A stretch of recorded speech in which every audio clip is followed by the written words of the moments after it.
Sometimes what saves you isn't what the doctors are paid to look for. 15 doctors couldn't save the rich white man. The black woman who cleaned their offices spotted what they missed. Michael Harrison lay dying in his private hospital room.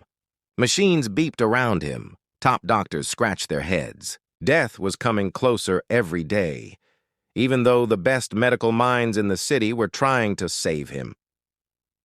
Keisha Williams walked into the room, invisible like always. Night shift meant fewer people around to notice her. She breathed in the smell of cleaning supplies mixed with something else, something that didn't belong. Her nursing school training kicked in. She stopped moving. The yellow color under his fingernails, the way his hair was falling out, the strange marks on his skin. Her heart started beating faster. She knew exactly what was making him sick.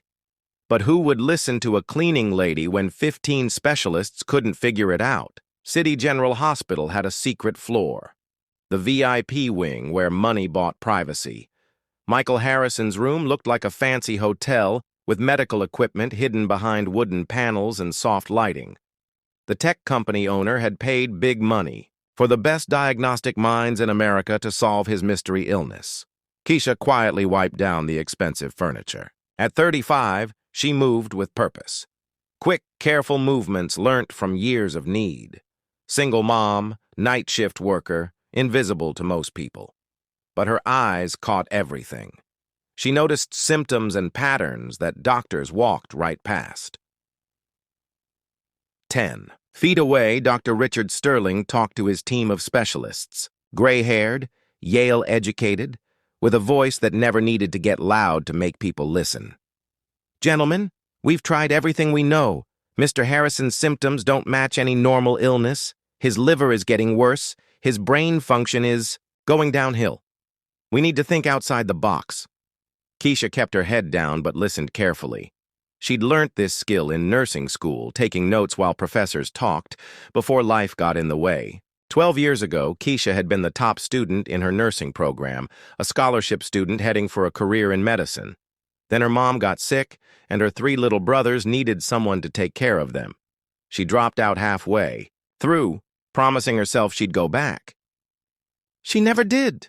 The cleaning staff needs to hurry up," Dr. Sterling announced, noticing Keisha. His words pushed her away without looking at her directly.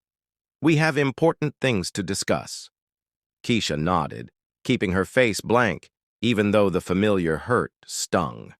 They saw her uniform, not the brain behind it. She'd kept learning about medicine through library books, online classes, and medical journals she read during lunch breaks. Knowledge without a degree. As she cleaned surfaces, Keisha's eyes caught Harrison's medical chart. Strange symptoms, nerve problems, hair loss, stomach issues. Classic signs that were being treated as separate problems. Dr. Sterling walked past, bumping into her without saying sorry. Keisha stepped back, becoming part of the wall. "Dr. Sterling walks past me every day like I don't exist," she thought. "That's why he never sees what I see." Her eyes moved to Harrison's personal things. Expensive toiletries lined up perfectly on the bathroom counter. The hand lotion especially caught her attention, an imported fancy brand. She noticed it had been moved since yesterday. Someone had used it. Keisha filed this detail away. In medicine, small changes often showed the big picture. The room door opened, and a well-dressed man walked in. Thomas Burke, according to his visitor badge on his expensive suit. Keisha recognized him from business magazines, Harrison's old competitor, now acting like a caring friend during the illness. "Michael's sleeping," Dr. Sterling told him. "His condition isn't getting better." "I brought his favorite hand cream," Burke said, placing a black jar on the bedside table. "Imported from Europe. Small thing, but he says it's the only brand that doesn't hurt his sensitive skin." Keisha watched how Burke positioned the jar just right, making sure it would be used. Something about his careful placement made her suspicious mind alert. Too careful, too insistent. Later, while cleaning a nearby room, Keisha heard two younger doctors talking about Harrison's case. "Weirdest symptoms I've ever seen," the first one said. "Like multiple diseases at the same time," Sterling thinks. "It's his immune system attacking itself," replied the second. "But the tests keep showing mixed results. Meanwhile, the richest man in tech gets sicker while we guess at theories." Keisha stopped, connecting pieces in her mind. The symptoms, the mystery illness, the expensive hand cream that kept appearing. A theory formed, but she needed to watch more closely. That night, she changed her cleaning schedule to include Harrison's room during his sleeping hours. She studied his chart updates, noting new symptoms that made her suspicions stronger. The pattern was becoming clear to someone with her specific knowledge. As her shift ended, Keisha looked at herself in the employee bathroom mirror. The uniform is practical and forgettable. The face was tired but still sharp with intelligence, the invisible wall between her world and theirs. "They don't see me," she whispered to herself, "but I see everything." Alarms went off at 2:30 in the morning. Keisha heard the emergency announcement while cleaning the room next door. Doctors ran past her.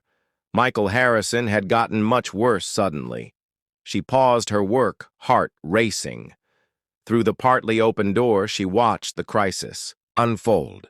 "Liver numbers are critical, kidney function is dropping, and brain responses are getting weaker," a resident reported, voice tight with worry. Dr. Sterling walked in fast, taking charge. "Run another full poison test. Something's causing this. Total system failure." Keisha moved closer, pulled by both concern and scientific curiosity. The medical team worked frantically, monitors beeping faster, nurses rushing with medications. "Could it be something in the environment?" suggested Dr. Park, a younger doctor. "Something in his food, water, or personal products?" Dr. Sterling shut this down with a sharp look. "We've tested everything in this room twice. Focus on real medical possibilities, not amateur detective work." Dr. Park stepped back, embarrassed. The team continued their urgent work, stabilizing Harrison temporarily. As the crisis calmed and doctors left for meetings, Keisha slipped into the room. She checked his chart, memorizing new symptoms. Then her eyes went back to the bathroom counter. The hand cream. Something about its shiny surface triggered a memory from nursing school. A specific lecture on heavy metal poisoning. Keisha moved closer, looking at Harrison's fingernails. The discoloration pattern is subtle but distinctive. The particular way his hair was falling out. The stomach pain he'd reported. She breathed in sharply. The symptoms matched thallium poisoning exactly as described in her toxicology textbook. 15 specialists have missed something so clearly presented. Keisha hesitated, then approached Sandra, a night nurse she'd become friendly with over the years. "Excuse me," Keisha said quietly. "Has anyone checked Mr. Harrison for thallium poisoning? His symptoms match perfectly." Sandra's expression changed, from friendly to dismissive. "Keisha, I know you mean well, but please, these are the country's top specialists." "But the pattern of symptoms—" "If you're done listening in, the bathroom needs cleaning," Sandra interrupted, her voice getting cold. "Leave the medicine to doctors." Keisha stepped back, cheeks burning. She returned to her cart, the familiar weight of dismissal settling on her shoulders. But certainty grew stronger in her mind. She knew what was killing Michael Harrison. The question was, would she risk her job to make someone listen? As she pushed her cart down the hallway, Keisha's thoughts raced through possibilities. The symptoms lined up perfectly with her theory. The slow nerve problems, the stomach issues, the distinctive pattern of hair loss. In her undergraduate toxicology course, thallium poisoning had been presented as the perfect poison, hard to detect unless you specifically looked for it. She finished her shift automatically, her mind focused on Harrison's declining condition. At home, she pulled an old textbook from her small but treasured collection, saved from her nursing school days. The chapter on heavy metal poisoning confirmed her suspicions. Thallium. Colorless, odorless, absorbed through skin contact, causing system-wide damage while looking like many different conditions. The next morning, Keisha arrived early, determined to find a way to make someone listen. She watched as Burke visited again, bringing another jar of the exclusive hand cream. The routine was always the same, insisting it was the only brand Harrison would use, personally putting some on to show its quality. Perfect delivery system for slow, deliberate poisoning. Keisha weighed her options. Direct confrontation would be dismissed immediately. She needed evidence, proof that even Dr. Sterling couldn't ignore. She made her decision. Michael Harrison was running out of time. During her break, Keisha used the hospital's public computer to confirm her suspicion. The symptoms aligned perfectly with thallium poisoning. The specific pattern of hair loss, the nerve problems moving upward, and the distinctive stomach issues. But how was it getting into his system, and why hadn't it been detected? She wrote, a note on hospital paper. Check for thallium poisoning. Classic presentation. She left it on Dr. Sterling's clipboard while cleaning his office. The next morning, she arrived early, positioning herself near the doctor's meeting room. Through the partly open door, she heard Dr. Sterling's voice. And apparently, he said with clear scorn, our cleaning staff has medical opinions. Laughter filled the room. Someone left an anonymous note suggesting thallium poisoning.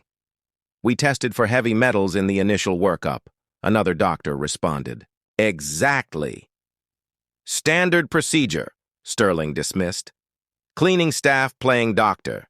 Next, they'll be performing surgery. Keisha's chest tightened. Her hands gripped her cleaning cart until her knuckles went white. The dismissal hurt, but the patient's life mattered more than her pride. She came up with a new approach. Dr. Park, the younger doctor, seemed more open-minded. During her afternoon shift, Keisha timed her cleaning to meet him in the hallway. Excuse me, Dr. Park, she began, voice steady despite her racing heart. About Mr. Harrison, I believe he's suffering from thallium poisoning. The symptoms match perfectly. Dr. Park's expression shifted from surprise to discomfort. That's an interesting theory, but we've tested for heavy metals. Standard tests might miss it if it's being given consistently in small doses, Angela pressed. His hand cream. I appreciate your concern, he interrupted, checking his watch. But I need to be somewhere. Maybe mention it to the nursing staff. He walked away quickly. Keisha stood alone in the hallway, invisible once more. Later that evening, the head of security approached as she cleaned. Miss Williams, we've had reports of you interfering with medical matters. This is a warning. Know your place or there will be consequences. Keisha nodded, throat tight. She needed evidence, proof that even Dr. Sterling couldn't dismiss. But gathering it meant crossing lines that could cost her job, the income her family depended on. That night, alone in the employee break room, Keisha made her decision. Michael Harrison had maybe days left. Her job security couldn't outweigh a human life. She formed a plan, drawing on medical knowledge that had stayed sharp even without formal use. She would need cleaning supplies, access to the lab, and perfect timing. Tomorrow she would force them to see what they'd missed or lose everything trying. Burke visited again that afternoon, staying only 20 minutes but making sure the hand cream was placed where it could be seen. Keisha watched from the hallway, noting how he encouraged the day nurse to put it on Harrison's hands and arms, for comfort. After Burke left, Keisha did her routine cleaning in Harrison's bathroom, carefully studying the hand cream container. The expensive packaging showed nothing suspicious, but the product itself had a faint metallic shine when looked at closely. She needed a sample, but taking it openly would cause suspicion.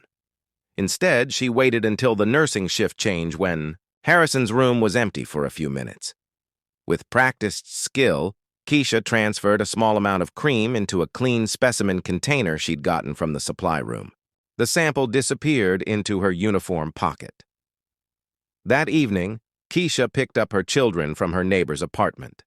13-year-old Marcus and 15-year-old Tasha had grown used to her exhaustion, to homework done without Mom's help, and to meals prepared by teenage hands when shifts ran long.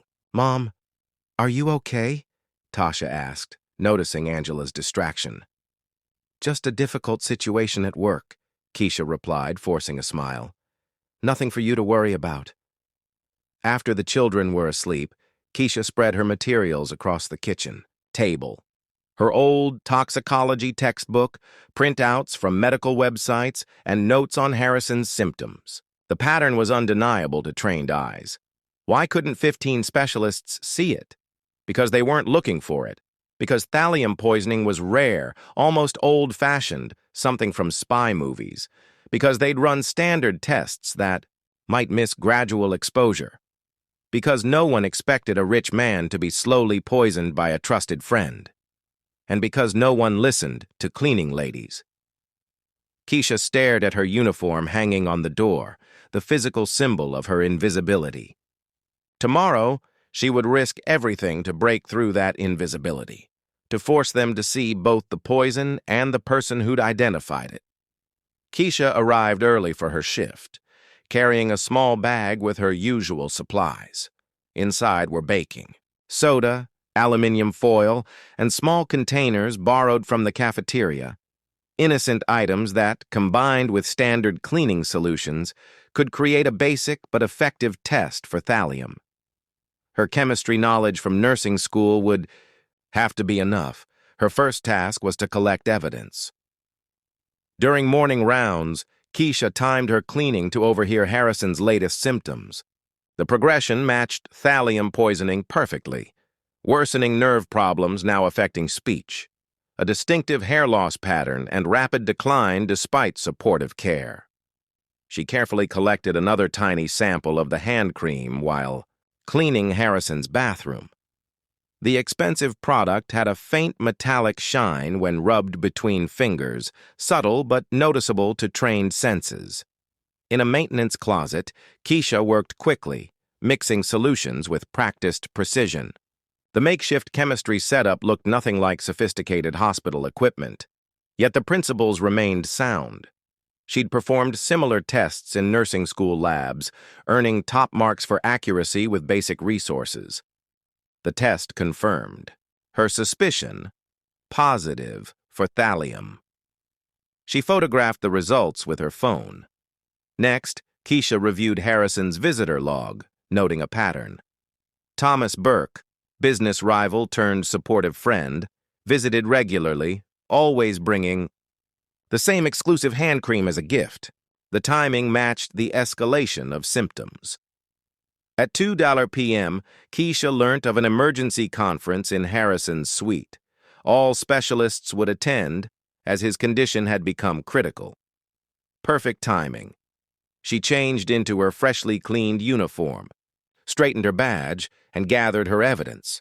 Test results, visitor logs, symptom timelines, and research printouts. Keisha practiced her explanation mentally, drawing on knowledge from toxicology textbooks memorized years ago.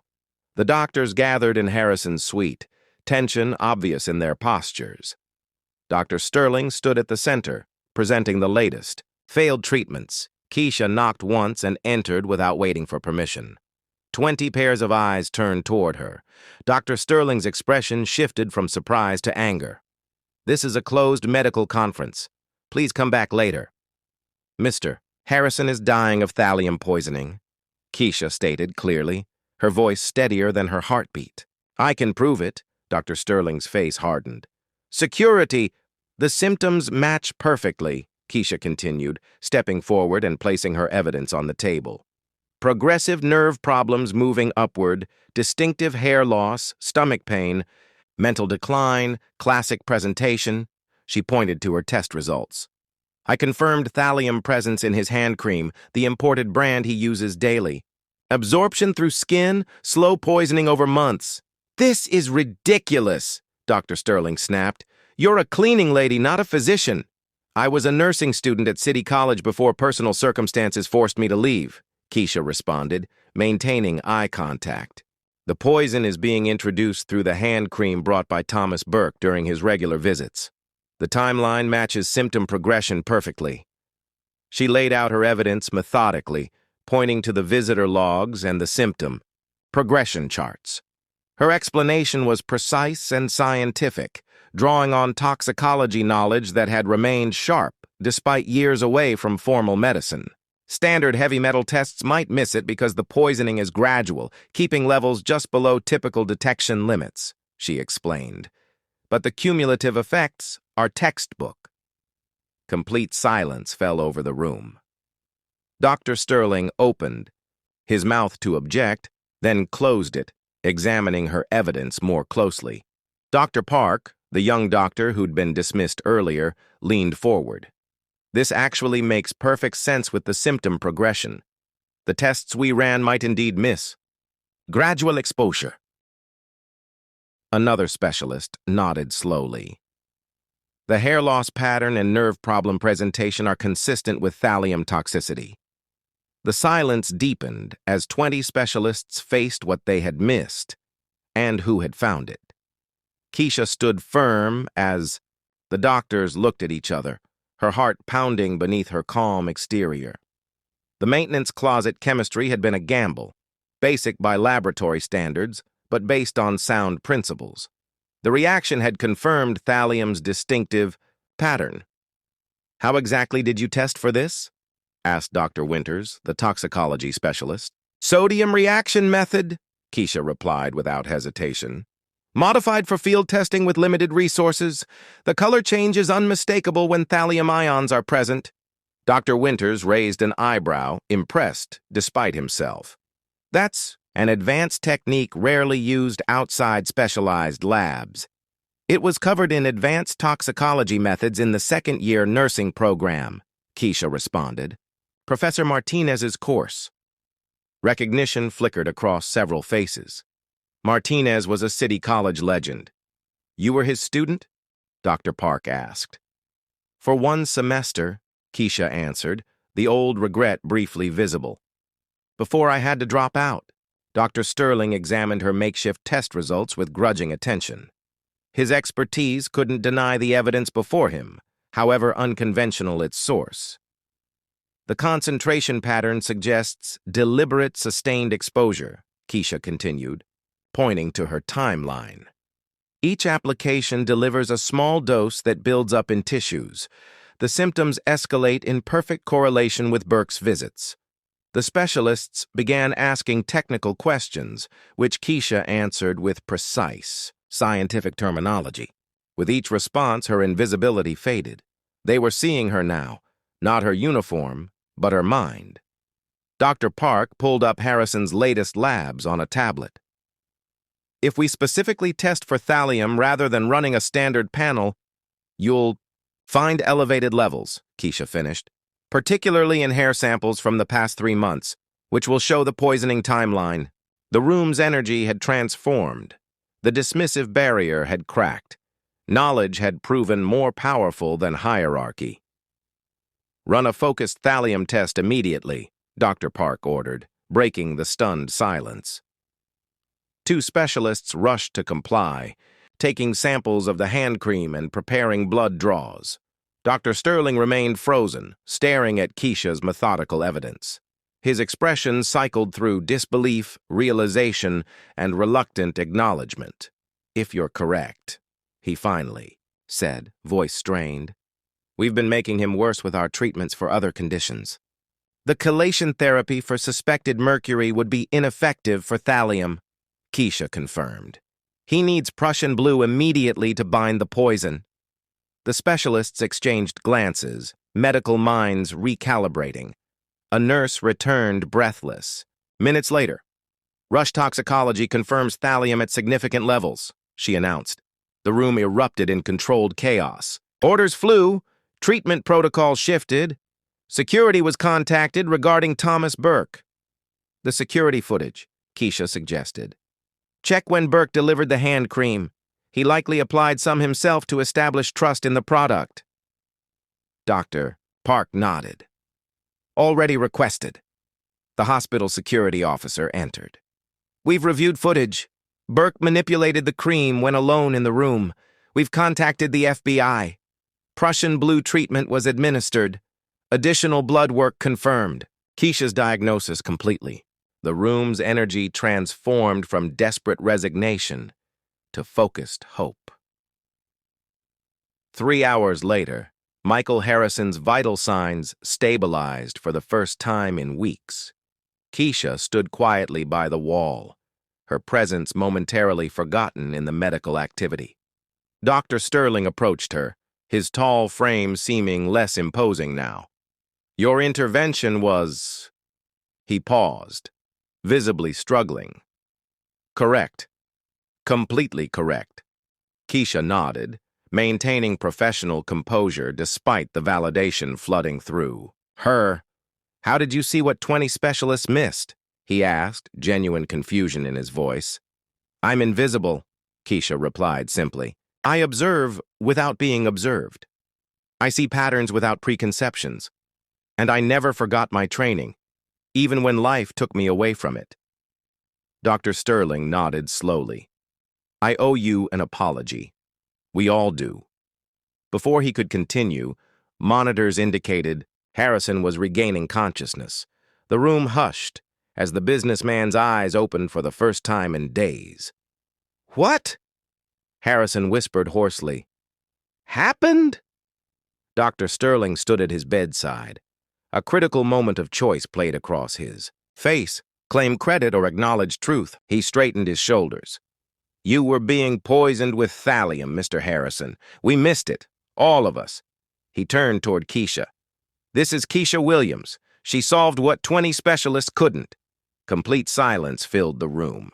Every eye turned to the cleaning lady. Harrison's weak gaze found her. Thank you, he whispered, for seeing what they missed. The silence broke as Dr. Park began to applaud. Others joined until the sound filled the room. Acknowledgement impossible to dismiss. Keisha stood taller, her expertise finally visible. The invisible barrier between medical staff and support personnel had cracked permanently. Sometimes, the most valuable knowledge isn't framed on a wall, she said quietly. FBI agents arrived within the hour, their presence transforming the hospital wing into an investigation scene.